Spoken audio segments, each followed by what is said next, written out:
We're still here. That's right. That's right. The text just now, and we're still here. I'm taking pins. You can't see me, but there's my weird photo on a login on an impromptu open house. We are here today with Maggie Pfund and Pfund. Give them a hand. And we're super grateful to talk about buyers today.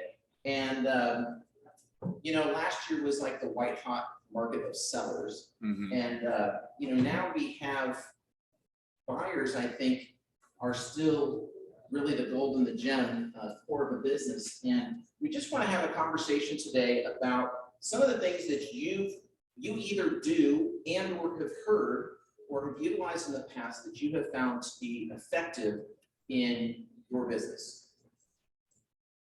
And so we kind of Rebecca thankfully put together an outline for us, and we're gonna tag team here, and about halfway I'm gonna step out to another meeting, and then but we'd like to start, kind of put together a great outline here, some questions that I know you all have taken a peek at. And I want to come back to getting the business. Or you want to start there? You want to start once we have a buyer getting into the process?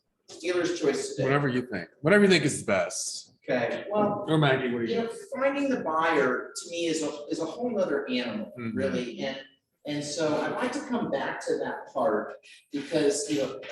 Attraction and business building, we do a lot of classes on that, but I really like to focus a little more. We'll start and think we have time to come back to that. Is that cool? Cool. Okay, great. So you've got someone that's, you know, got a pulse and a pen, and they've expressed interest, and you think they want to work with you. And take me through a little bit about you've had that initial call. What do you process of one, or if do you take them through to help have an effective experience? Let's go first. And I think for me, the most important thing is what is their motivation behind why do they want to buy? How truly motivated are they to buy? You know, and are they moving because their family's growing? Are they downsizing? Are they renting and they want to buy? So I think fleshing that out, really getting a pulse on how, you know, what's the pain, kind of, you know, identifying that. So I think that's really important. It is. It is. Because then you can sense if they're really just kind of looky-loos or going to waste your time, or their realtor's out of town, you know. Do you use go by memory, or how do you keep track of, do you have a set of questions you go through with a new prospective buyer? I do. I mean, I think that if you guys hopefully at least acquainted yourself a little bit with the ninja process, those questions are great. They're easy, they're friendly, they don't feel intrusive. And I think people really it opens up the conversation a lot. You try to follow that pretty somewhat consistently? Loosely, but yeah. Have you ever worked with or utilized like a get to know you or a checklist type thing?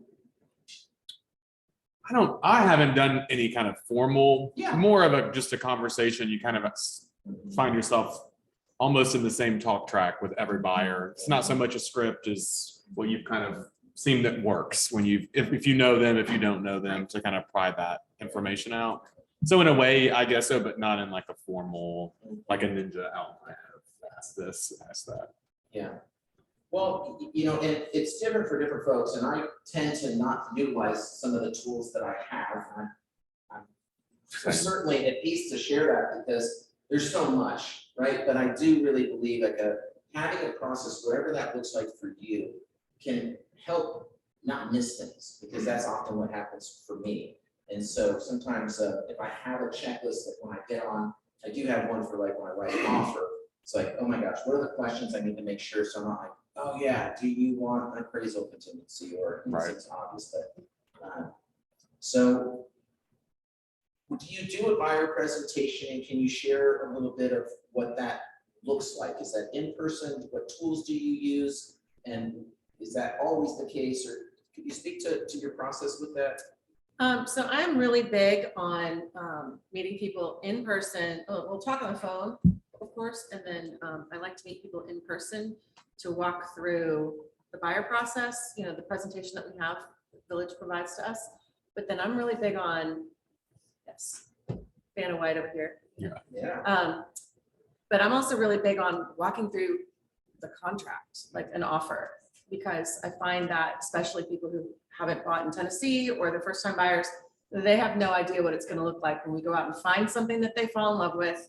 And then they're all in this, adrenaline situation, and you ask them all these questions, and if they're new to them, it stresses them out. They don't know how much earnest money they're gonna put down, or that it's gotta be there in 5 days or whatever. So I had one last night. I was like, we're gonna meet, we're gonna go through this contract, line by line, and even a counter offer, and kind of walk them through all of that, because it takes the heat off, and it helps when you're out shopping and they see a house, well, let's think about the things that are supposed to remain in the property, things that you don't want to remain in the property. So stuff like that. It's really helpful. It took me a couple of years to figure out that was really helpful to my buyers, but it's been a really great process, part of my process. So with the, sort of that initial contact conversation, whatever that looks like, this buyer consultation, are you doing that as a separate thing, like we're having a little meet and greet and then setting up something to really have the sit down? Or is it kind of all in one? I think it's situational for me. It depends on their time, it depends on if they're only in town for a weekend, but I kind of try to squeeze it all together. And I try not to, like the first meeting, we're not gonna go look at houses. That's not what it's about. We might look at them online, but for me, we're gonna sit and talk about the process specifically, So mine would be similar. I would say I have no problem admitting this, last couple of years, I've gotten away from more of that, because it's felt like you had to go like immediately. You were talking about the process while you're looking at the first house, and like before 2020, I would like make a nice little binder with an inspection report from the house that I bought, so they could see what that looks like, what an appraisal looks like. So when they get all these things, they're not very foreign.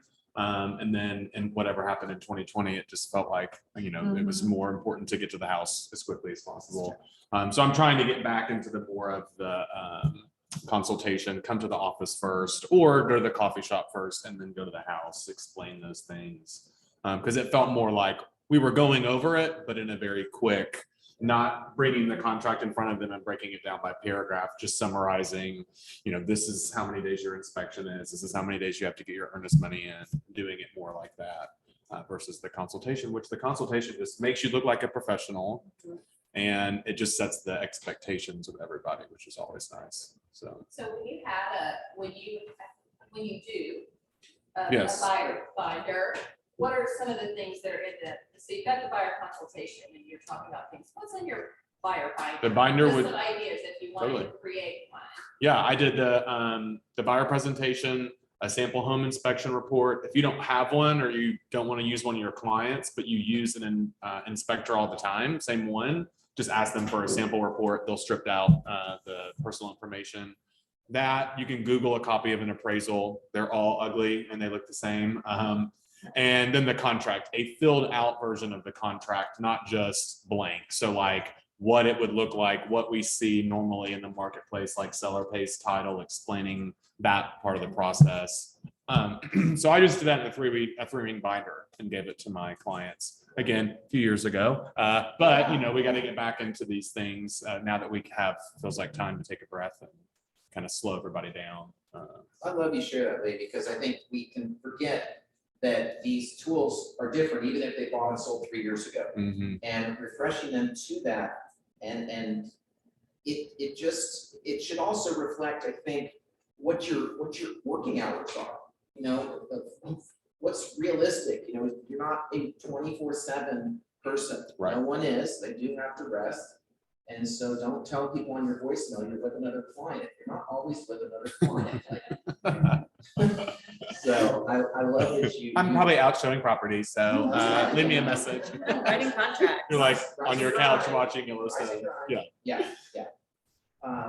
So let's talk about money. How do you handle the money conversation in explaining commission? And do you use a base fee? And if so, how do you explain that process? Go first. Honestly, it seems like we get scared to have this conversation. Weirdly, more scared about the base commission fee than the buyer's rep for whatever reason. That fee seems to scare people. But it's very much, you explain the buyer's rep and you say, you know, most of the time, the seller is going to provide a commission. I work for 3%. That is what my company works for. And so if there's any in between, you could be responsible to pay that. I say could because you don't have to enforce it, but you can. It's up to you. We obviously want you to get all the money you can, but I'm not going to sit here and say that I have definitely not helped a client buy a home from a certain builder that was substantially less than 3%. But they needed help with closing costs. So there was no way possible that I was going to be able to enforce that. So I think that conversation is a little bit easier because most of the time you can explain that the seller is offering the commission and they may not have to bring in additional funds. Base commission, I charge $3.95 and I just say it's a flat fee that the company charges that you pay at settlement. And then I don't skip a beat and we move right along. And sometimes if they ask, I've had one person in the last probably 5 years ask me to take that away. But it does give you a bargaining chip of, I can cut that in half, or we're in a repair situation, it's $400. You know what? I'll eat the base commission fee that you were going to pay at settlement to kind of get there. So it gives you a little bit of wiggle room on something. So we charge $3.85. Village charges us $1.50, yeah. So I'm telling people 50. It's not so much about dollars. I mean, so if you don't close, You don't it's pay. not a retainer. I don't do a retainer, right? It's a settlement fee. Okay, so you just do $3.95 because you want extra. Helps pay for contract to close for most of the transactions, or if it's a listing. I don't really give them any more insight besides that it's just a flat fee. I don't tell them it's 150 here and I keep the rest. I just say, because it still is a flat fee that the company charges, And but I don't have any problem with that either. Yeah. Nobody. I've had a lot of pushback on the retainer and stuff, and this is causing the way that. yeah. But, the base commission is never cost. Mm-mm. And I show them all the stuff that they have to sign, not just the contract and the. Right. We go through. you Everything. have to sign a confirmation of agency, you have to sign a letter if it's, blah, blah, blah, so that they know. And when we get to the authorizations and all of that stuff, I just, so we use the base commission. Right. Is that simple? I would encourage you to add on top of the 150 though, because I would say most people do not, they will not balk at that. And a lot of companies charge like $6.95, $7.95. So it's some money that we could recoup to help pay for other expenses that commissions just don't cover. It's, you mentioned that $3.95, then you use that with some negotiation later on. Is there any risk in doing that? If you do that for one person, if you don't offer it to somebody else and not treating all clients? It would be, yes, but it would be, you would really have to nail down if we had two different looking people in the same exact scenario, there's a repair situation. Maybe I gave this person that option and I didn't give this person that option. So it would be in that specific scenario where you would say, because you're going to have to come out of pocket this amount of money, I'll eat the cost on that fee, which again, is not really $400. It's only $150, but to them it is a $400 savings. So it just gives you something to kind of reduce or play with. Yeah, you I've might used that in consider the past. creating a how I'm paid, right? Yeah. So like, there is a page that shows the breakdown. I always explain, to you, this is the cost, but of course, this is how, I'd like you to understand how the hot dog's made here, right? So like, I don't get all of that, right? Some of that goes to my company and expenses and taxes and things, but for what you care about, I want you to be clear about what could be entailed. And so I think it's becoming ever more important to explain that there could be a difference for a delta between what the seller is paying and what your fee for service is, right? And that in the retainer fee or the base commission fee, why and what you charge. And so, and knowing what those things are for. So yes, transaction to close services, it might be for their, a gas premium. If we've been being paid the same thing forever and have costs and expenses changed, well, sure. And a lot of people are understanding to that when it's explained to them clearly, right? So I'm just encouraged to have a plan for that for yourself, put it in writing, and be consistent. So this is the language that I have used that I have found extremely effective, is that I don't ever want you to be at a party and see one of my other clients and be told or understand that they got a different deal. I don't work that way. I wouldn't want to be treated that way. I'd always want to know I got the best value that anyone else got. regardless of their history with you, unless they're related. So, the Bobby Doreen 5 things, brother, sister, cousin type thing of why you would reduce your commission. Otherwise, out of fair housing, respect, responsibility to clients, this is what I charge. So, yeah, Maggie, do you have anything to different or add to that? I'm learning a lot right now because I don't charge a base commission fee, so there's that. Charge that fee. Yeah, so here I go. I'm gonna change that today. I love it. Well, it is, I will say, there's many times where the question does come up, if I didn't explain it on the front end, they just see that form, right? Or they see it on a net sheet or closing, and that's where it feels yucky.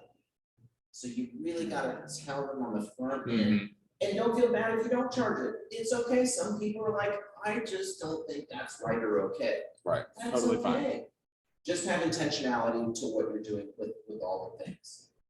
Yes, Since you got into the, somebody's getting a different deal. yes. it's, I charge all of our buyers. I don't charge them on the sell side, because I'm charging 6%. Yep. Is that okay? I've seen people charge the seller more of a base commission fee than a buyer for marketing or costs associated with it. I charge 488 and 388. So, but irrespective of that, I treat all of my sellers and all my buyers the same as all of my sellers, all of my buyers are not okay and not gonna get ever, because you see my question? Yeah. Is that, I would think so, yes, consistency, because you just, I think that it's only gonna become more sensitive to discrimination and fair housing laws, right? I mean, they're, whoever they are, it's just becoming on a greater microscope, right? So a seller and a buyer are not involved in fair housing law, sellers over here at 5%. So as long as that's all my sellers the same. all my Yeah. buyers the same, it's okay. Totally. Absolutely. Good questions. Yes, sir. Well, sometimes when they give you the screws about not meeting you halfway of certain compensation short, or if they won't pay the base commission 50% right now. So you kick that buyer to the side, and they're willing to, spend up to $600,000 on the house. Yeah, great question. So for those in the playing at home, question is if somebody gives you the screws about your commission, not wanting to cover the difference or not paying the retainer fee. Y'all had to deal with that much? Yeah, I mean, inevitably, if it's different in the MLS than what you would like to see, it's going to come down to what you're willing. I mean, we're not going to force you to work with someone or not work with someone. So in my opinion, it's what you're willing to do. There is a consistency piece where That's what I'm trying to. you talk could about. be, worried. Well, then you need to adjust your policy, so to speak, of, we work for this, but I will go down to this, or And that policy may reflect multiple transactions, right. Or how First, yeah. what's the potential here? So to me, that's not a fair housing thing. I have a client loyalty discount that is a flat fee based on the price of the home that you're buying or selling. And it's in a range, right? So from 250 to 500 and 1,000, it's X. And so it's written out. I'll happily share it with y'all. That's what I use, and so people can see, because 0.5% are big time. That's 16% of your fee. I don't know anyone that's getting paid 16% less for anything you're doing. If anything, they're getting 16% more than what they were being paid years ago. True? Yeah. So understand 0.5% is 16% of your fee. And they don't always calculate that. Now, builders and repeat people, investors, there's somebody else willing to do it for less. Maybe they know what they're worth. I have let clients go, even that were personal referrals, because they weren't going to pay the difference. Even though, because that was going to be the case, and I told them that, and it was vested. They were gone because they didn't value what I did. I was the second realtor. They had already hosted somebody else, said they didn't sign anything. Often, if you're having issues on the front end, listen to that, right? Just listen to that. Okay. Yes, ma'am. Is there some language that you would use or you could recommend for negotiating or just like communicating? Well, I'm only getting 1.5% from the seller's agent. Really goes down to the first conversation about that blank. When you have to put a number in the blank of the buyer's rep, please put a number in the blank. Don't leave it blank. Because then it's worthless. But it really comes down to that conversation from the jump. Hey, if we find that properties, the seller's only offering X, you'll be required to make up the difference. So if you come across a property with that, say, hey, by the way, remember when we talked about this at our buyer's consultation, this would look at an additional $5,000 in closing costs for you due to the seller not offering the commission that we agreed upon or something like that. And you can tell them on the front end, you can't not show them that property because of that. But you can absolutely say, hey, this is one of those properties where it's going to cost a little bit more at closing for you to purchase if you end up liking it. And you can explain that the auto feed that they're getting doesn't show them, but you can show them on your agent MLS, right? That where it shows what you're paid, what my company is paid, right? Because that's who's being paid. So Yeah. maybe tweaking that language a little bit. This is what our company is paid. And then Blame me. You can always blame the Yeah, broker. blame the broker. Like, these are real things, and it's not about that, and I don't say, oh, my boss or my brokerage. 'Cause Right. I want to be confident, and I align with this brokerage for a reason, right? Because when we have problems, like, that's not the time that you want the best attorney. It's at the very front end. And that's what, to me, it always comes down to. You don't ever want to hire an attorney, but when you do, you probably don't want the new one. There? Like, I want the one that's been through hell and back and knows how to survive that. Same with an insurance professional, a tax professional. Like, there's just whereby you don't have to have done this for a million years to have the resources and the empowerment and the tools in which to weather the storms. Yes. Rebecca. I'm scared to open this box. Oh, gosh. So if we have a buyer representation agreement that says 3%, they really want this house, and then the seller's offering 2.5%. And so we say to them, just remember, we have this conversation, this is gonna be an extra $5,000 at closing or closing expenses. A lot of our buyers don't have an extra $5,000 sitting around, so perhaps it's the case we should do maybe a vTalk or vLab just on dealing with this, but we're seeing it more, right? And figuring out how to help our buyers come up with a solution. For example, okay, well, let's ask the seller to pay title instead of you offering to pay title, because that's going to be a cost at closing that we want to take off your plate to try to, balance the equation here. It wasn't really a question. Yeah, but you can, if it's a $5,000 variance, ask the seller to pay $5,000 in closing, and that washes out the fee that is being So just charged. ways to address this, not just, hey, you're gonna owe this, because then we're not really solving the issue. Well, showing them a scenario, I think it's helpful. So on the front end, say, in your price range, it's not uncommon, we see people paying between 2 to 3%. Could be less, but in your price range of $500,000, 1% is $5,000. Here's some ways that we can offset that. We can have the seller, that we can have them pay your closing costs to offset some of what you would bring to closing as a total. Yes, all the questions about this. Well, about that. Buyer representation agreements, do that before you start showing us. Absolutely. You're gonna want to, yeah. Does it happen Do at? I always know? No, I was gonna say, keeping it real, it doesn't, ideally, it's before you get in the car, you show them a property. I don't always make them sign it from the jump because they may be crazy and I don't want to work with crazy.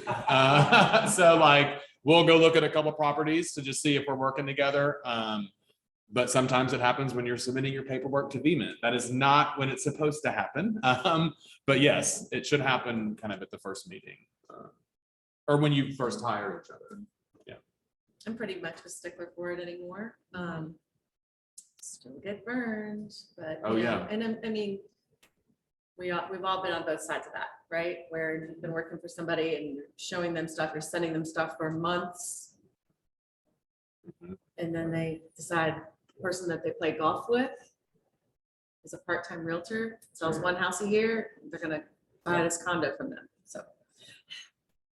And you've been the source of so much great information. That's really what you are. So you're not gonna get in to see a health professional or an attorney or a good accountant without a registration process. It's just not. And you can make it less scary. Hey, if we're not working out, Yep. we'll rip up this agreement, we'll release you, and you can go on your merry way. It doesn't have to be this like scary buyer's rep kind of, conversation. But it makes us Facebook official, like however you want to say it, to reason with your people, to make it less, we make it more scary than I think most people think it is. If you need to transition to a new agent, I'll happily refer you. Mhm. And see, I'd like to get a referral fee for the time that I put into that situation. So there's a scenario in that too. Yes. Hey, wait, I actually learned something in the CE class. No way. See, you guys learning.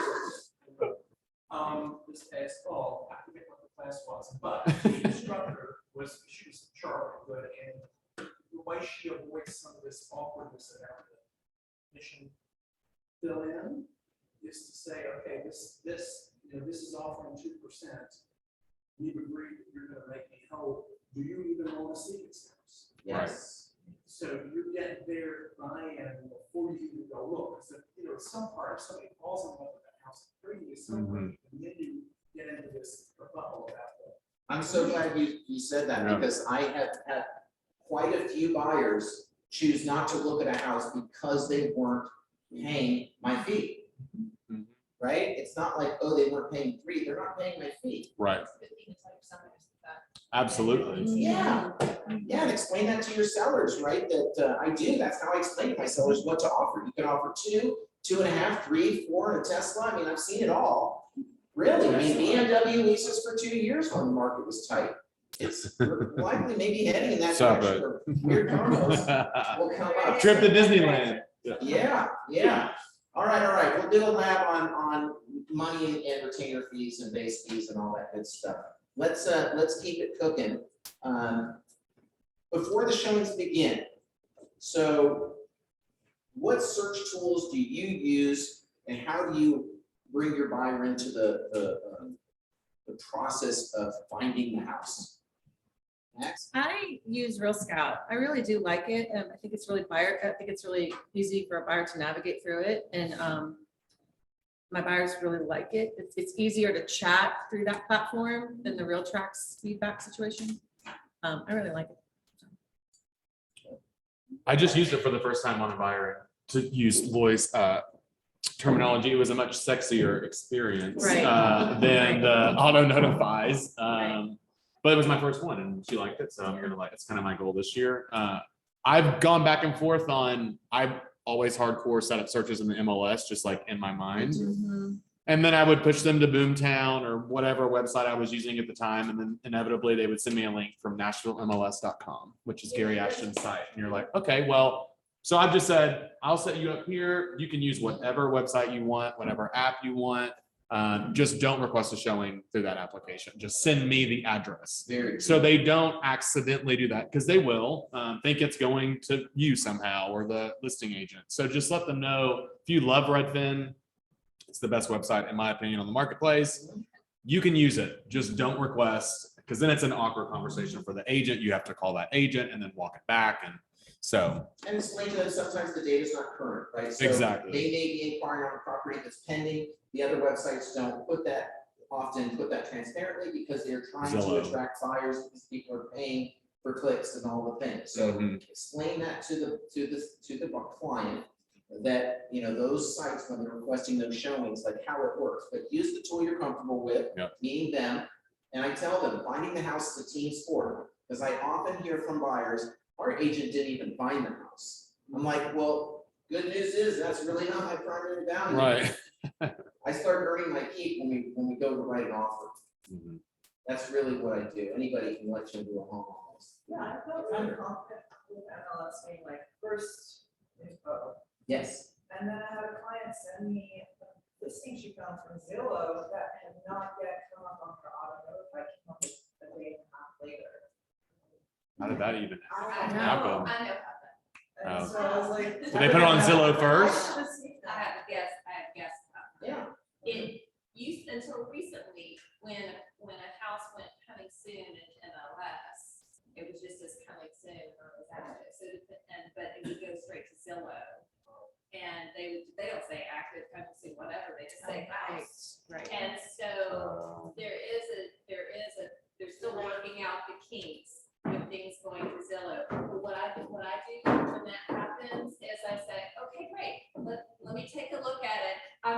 out why it hasn't shown up, and I'm gonna explain to you why. Because, and I reiterate, because our MLS this is where I enter homes. This is the They show hub, yeah. Immediately, Zillow's a third party to this, so, but great, let's take, I mean, I'll go from that. I'm like, look, I'm gonna figure out why it is, and it could be because my search had a limiter like square footage, and this was 5 feet over that or whatever, so I put limits on the real track search that weren't restricted in Zillow, so that could be one too. Yeah. So, but that, just being. It's usually the opposite with Zillow. It sold 3 years ago and it's still active. Mhm. on Zillow. Surprised. Lots of good questions. Yes. I've never used Girl Scout before. I'm curious to know how many things. I think it's 15 minutes. I don't know why that number's sticking out to me, but I think or that could be That's not Boomtown. uncommon for most of the IDX feeds. Mhm. But there can be a little bit of a delay. Yeah. It's not a Zillow delay, but there is, I think, 15 to 30 minutes. Right, it's really fast. And 15 minutes is not when you don't get the house, but Totally. is it accurate that we ever had issues with something not showing up? Girl Scouts? I don't think so. Okay. It's fine here too. I That's haven't fine. let, I haven't let. That's go why of I like the MLS my because I'm MLS, worried. But I do want to transition to that. I do. Yeah. I do. Yes, Virginia Road. My goal is here to transition to real estate. Did you try it? Yes, yes. We'll do I feel like more. we do need to do it again. When the home alerts that Karen was talking about earlier, we're going to send out more details on that, but they actually get a Zestimate. They actually get something from another website too, which you can turn off if you're just terrified of having the Zestimate conversation. Yep. I don't think you should because you're going to have it anyway. So if they send you if the email goes out and Zillow says 500,000, but the comps are really above or below, that's your value, is to say this isn't really showing you what it's really worth. But that will have all that on the home alerts. Does So Girl Scout have an app? And I'm curious, like you say, Lee, that you don't really do an app, but that's one of the first things I like to do is tell my people, here's how to search. You know, we'll track that out. Yes. Get no feedback. Real Scout has an app. Yep. love it. There's an agent app and a consumer app.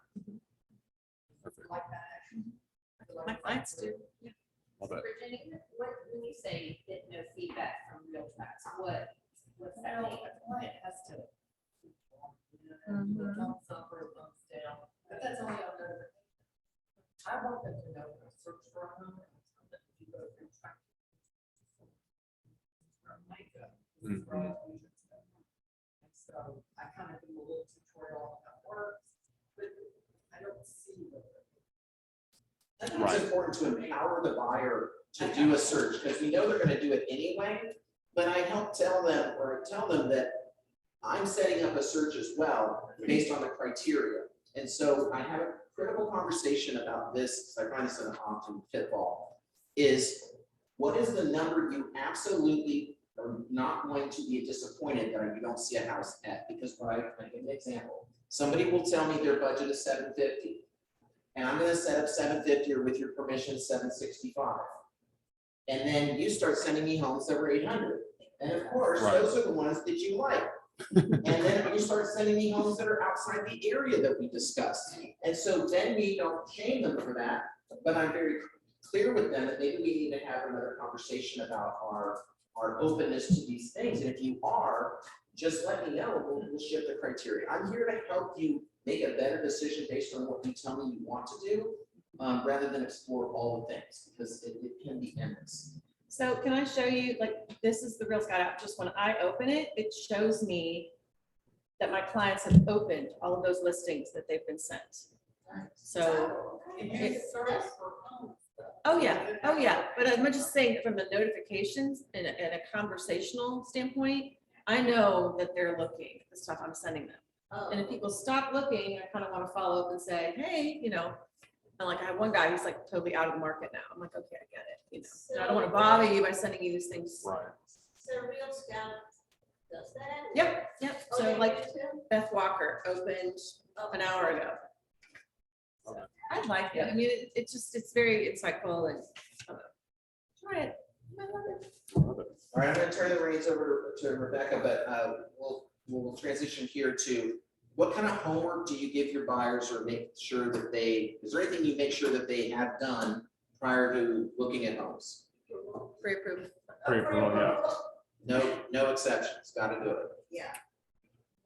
Yeah, I mean, again, Scott kind of treat it the same way as the buyer's rep. We'll go look at a couple houses before I see the pre-approval because I don't want it to be like, "Ugh, you ain't got any money." Like, you can ask qualifying questions to know if they're looky-loos, but if just because they need to work on their credit for 3 to 4 months before they can really buy, I'm happy to get in front of them, build the rapport, connect them with a lender, and then nurture that relationship until they're ready. Mhm. Versus I have to have this piece of paper before we open any door. That's just how I do it. Yep. And you can be as flexible as you want. Yeah, I will get burned. You will waste your time. But I found that to be a little bit easier. I think that there are nuances to every relationship like this, right? So it is, I always say, I mean, everything is situational. And, you know, yes, sometimes I will go, very rarely. It's like 1 or 2 houses. It ain't like a. full- Yeah. Yeah. No. Yeah, I think sometimes I'll Just do, depends. if you're only looking at one house, you sort of get a try before you buy, or you have to sign with me. But it's never more than a couple of homes, and where I set what that looks like, it's a half day. And I make that conversational and understandable, right? I'm not expecting you to sign with me, and I'll put conditions in there that we can remove this, but I think it's important to set expectations, right? And that this is such an important part of the process, because often they are going to discover something they didn't know in their credit report that may be seriously material to this whole thing. Like, they work in a gentleman's club. And all of their income is cash. Yeah. So when it comes down to actually getting pre-approved, it's not gonna. Unless And the you lender said comes to- to the gentleman club and can find some kind of. Right, proof of income, and, yeah, this is really high, this really, really high. Oh my God. And, you know, you've spent 3 weekends with these people, you know, Right. I'm older and wiser now. Whatever it is. Yeah, they closed it. Oh, So. they did? Yeah, I know. Okay. Well, Rebecca, I'm gonna turn it over to you. Sure. Okay, Thank you, Teddy. thank you. I'll leave my computer there. That's right. Merry Christmas. So to that point is, you know, whether you have the buyer rep signed before you go out, or before you have the, you know, make sure they have a pre-approval. As Ted said, it's all about setting the expectations, like, you know, this could, happy to do a try before you buy, you know, Yeah. however you want to put it. But having the buyer rep in place is about establishing agency. Right. In Tennessee, right? There's no accidental agency in Tennessee. There's No no implied. verbal agency. It has to be that. And I can tell you, I was at the track meeting last week. There is something before truck right now where a buyer got sent the buyer rep docs and all the offer docs all in one thing. They signed 40-something documents in 1.5 minutes. And so there's going to be a lawsuit about it We because have the there as well, buyer yeah. said they didn't understand what was. It's really important that we make sure, it's our job to make sure they understand. Yes. And so the buyer rep, for the pre-approval thing, I think it's our obligation to make sure they understand that's part of their responsibility. And we don't want to waste their time. Totally. And that's my attitude. Ellen Warner just left the way I was going to call her out, call her up.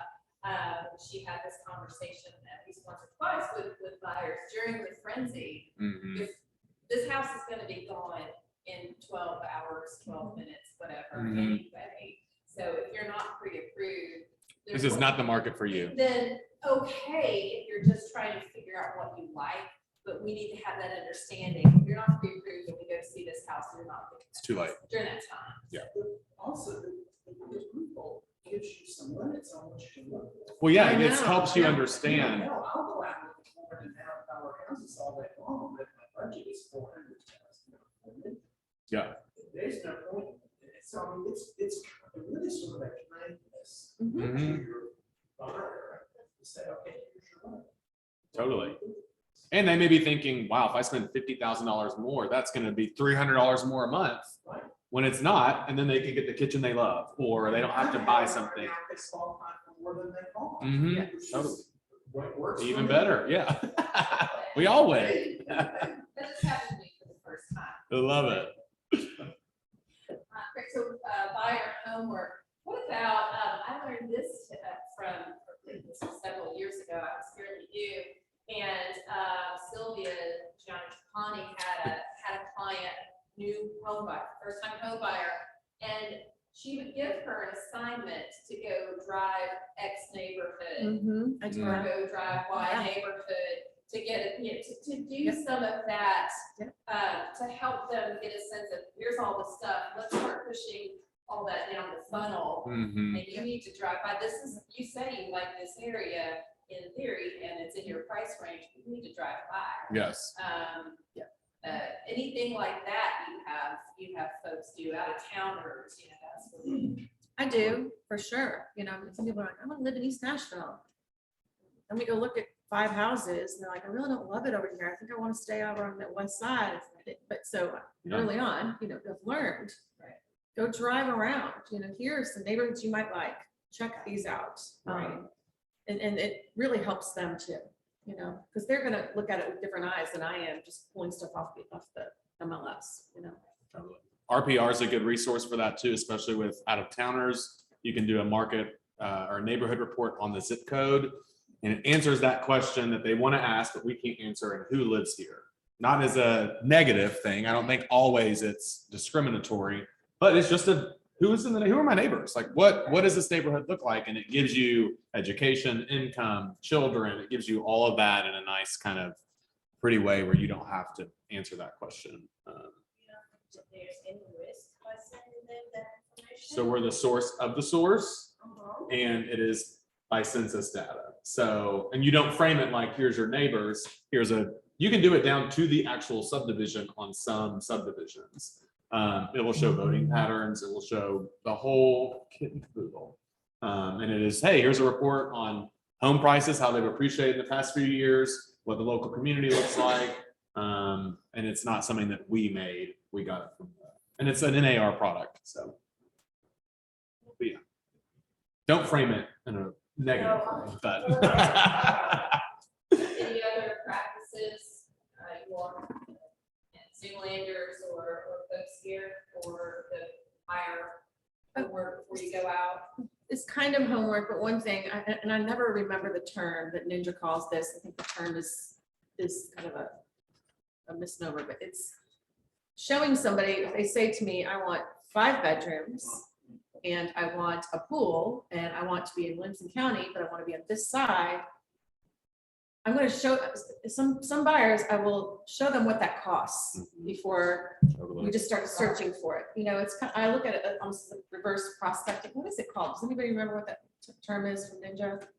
Anyway, it's like, let me show you what that's actually going to cost you versus let me try to find this thing that's under 1.5 and it doesn't exist, right? And coming off of that too, I was about to say this, another ninja principle is the people buy whys, not whats. Mhm. And so if I particularly, I've got a couple. I did the 2 pieces of paper. It just sounds cornball as hell, but it really works. We haven't had a fist fight or a divorce yet. I'm working on that right now. You write down your 10 most things that you want. You write down 10 things you want, and then you put star about 3 you simply cannot live with that. And then we compare them, and then we talk about why. Is that, that example from the ninja training about the guy who lost the deal because he was looking for 4 bedrooms and a 3-car garage, big backyard, and it turns out they wanted an office, and they needed motorcycle storage, and they didn't really want a yard, they wanted a view, and so they bought on golf course. So it's why it's not what's, and if you get there with the people before you start a deep look. you Totally. don't waste time. And Just like Yeah. tell them what it's gonna cost to get what they got. Right, what they think they want or have to have. And I think having people identify their must-haves and then their wish list, like David's saying, on the front end is really important. And getting a couple together on that. Yeah, I mean, I have a couple right now, and I'm just kind of looking at them like, how are y'all married? Right. What are you doing? Because they're, it's crazy. Yeah. Love it. I call those deal breakers. And, you know, what are the must-haves and the deal breakers? And then check in, after you've been looking at some houses, check back in. Is this list still the right list, or, you know, has it shifted? Because it's not like, okay, go find this, make an offer, buy it, right? It's an iterative process often.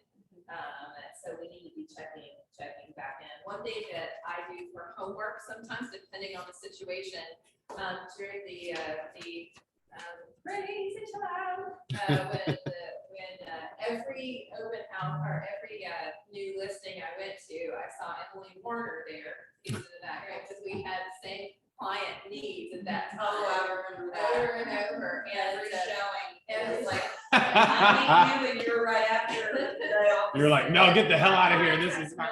yeah. I love But during that time, I know we all learned a lot, but I learned something from Emily.